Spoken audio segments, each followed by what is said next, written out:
You know what's interesting? When Glay and I sit down with clients for the very first time, one of the first things we do is try to get a broad overview of what the problem looks like for them right now. Basically, we want to know where and when they typically pull and what their triggers generally are. In other words, what has to happen in order for them to know it's time to pull. Now, one of the things we hear about quite often is this situation where a person might be in the bathroom or something and just sort of notice that a hair is out of place or sticking out in an unusual direction, like any eyebrow or eyelash. And just becoming aware of that can set off this incredible urge or compulsion to remove that hair, to pull that hair out. Has this ever happened to you? Have you ever wondered what that's all about? So what's happening when all of a sudden you notice that hair is sticking out or poking out in the wrong direction and you just have to fix it, as in usually removing it? What's up with that? Well, we have some ideas about this. Stay tuned. So there you are in the bathroom or in front of the mirror, and you happen to notice another one of those hairs sticking out, and that bothers you. In fact, it bothers you a lot. And try as you might, you just can't get it out of your mind. Why do you suppose that one single hair sticking out in a different direction irks you so very much? Well, you know what's interesting? Human beings often express their problems, their insecurities, their pains, their difficult life issues metaphorically. And let's think about this. You see this hair that's out of place, you just need to fix it. Why? Because it feels like it's out of alignment. It's out of order. And because of that, it's uncomfortable. Now, as part of our work, Glay and I do a pretty complete review of a client's lifestyle. What we're looking for are sources of imbalance, like what part or parts of this person's life clearly are not working for them. Why do we do that? Well, because, when one or more parts of a person's life really aren't working for them, they're usually going to feel that. That feeling is almost always going to be an uncomfortable one. And because it's human nature to try to move away from pain, most of us are going to fish around for ways to quell that discomfort. And all the attention around what's going on with this one single hair can often accomplish that very effectively because it distracts us. It takes our focus off of whatever's not working in our lives, and instead, now we can just sort of laser beam focus our attention on this hair being out of place. And here's the interesting thing.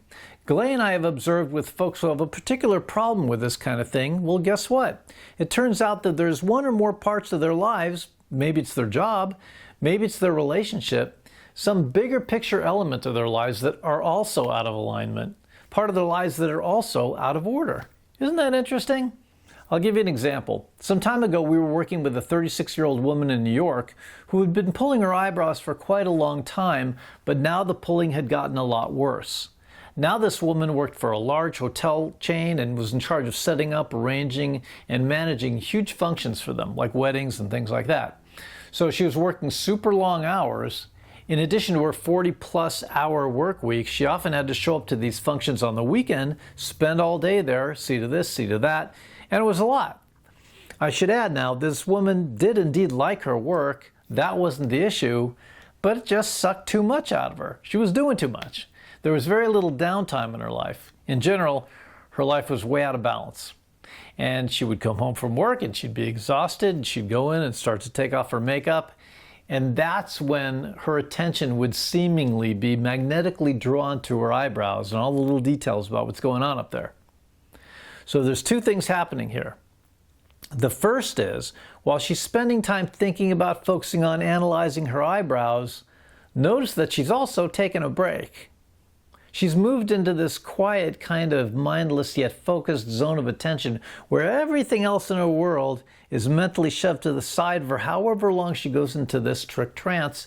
You've probably heard the term before. And just kind of zones out and pays attention to her eyebrows. You see what's happening here? She needs a break. She sure hasn't been intentional about scheduling those for herself. Her life is just go, go, go, and because of that, guess what? Her brain found a way to force a break on her. So often our caring, loving subconscious mind is so much smarter than we are. It often knows what we need when consciously we may have no idea what we need. And the second thing that's happening here is notice the similarity between the source of this woman's discomfort at the moment. She's noticing that hair is out of place. It's out of alignment. She's got to fix this. Notice the similarity between that and the bigger issue in her life, which is that a major part of her life itself is out of balance and out of alignment.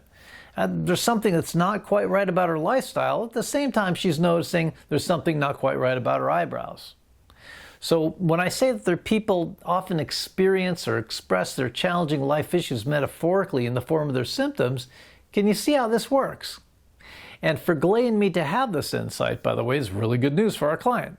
Because you see, realizing this also points to a potential solution for this person's problem that probably won't require you just trying to resist pulling or plucking, right? So if you understand what's underneath that interest or those urges to pull, the life issues that so often underlie the compulsion to do symptomatic behavior, the positive purpose, if you will. And if you get that part of your life handled, guess what? Those urges will be greatly minimized or perhaps even altogether eliminated because you've handled the reason why that interest, that little hair sticking out, or the subsequent urge or compulsion to pull came up in the first place. See, by understanding that's just a metaphor for what the real problem may be in your life, you're much more likely not only to handle the hair pulling issue itself, but possibly even something much, much bigger in your life, that is, whatever the troublesome life issue was that instigated all this in the first place. See how good this can get? I hope you found this video helpful. If you did, please like and subscribe to our channel. We'd love to be able to notify you when we have new content, more helpful videos coming your way. And you know what? Go ahead and smash that reply button below and leave us a comment. Talk to us. How did this video impact you? If you're watching this video through our Facebook community page, please leave a comment there. We'd love to meet and chat with you. In fact, if you have questions about trichotillomania or hair pulling in general, and you're just not quite sure where to go for answers, please visit our website's questions and answers page at trick-free.com/qa.html. We do actually look through all the questions that come into us very carefully, just like we do to the comments and questions that show up here at our YouTube channel. And we do our best to answer as many of those questions in these very videos as possible. Again, please do be sure to like and subscribe here, okay? We're here to entertain and inform, and most importantly, to empower you to begin taking control of your hair pulling in ways you probably never thought possible before. If you'd like to reach out to us directly to get some information about how we can help you or a loved one, feel free to visit our website at www.trick-free.com or to call us at any time of day or night toll-free at 833-TRICH-FREE. Thanks again for watching. I'm Robert Mantell with the Trichotillomania Relief Specialists. Here's wishing you an amazing trick-free week.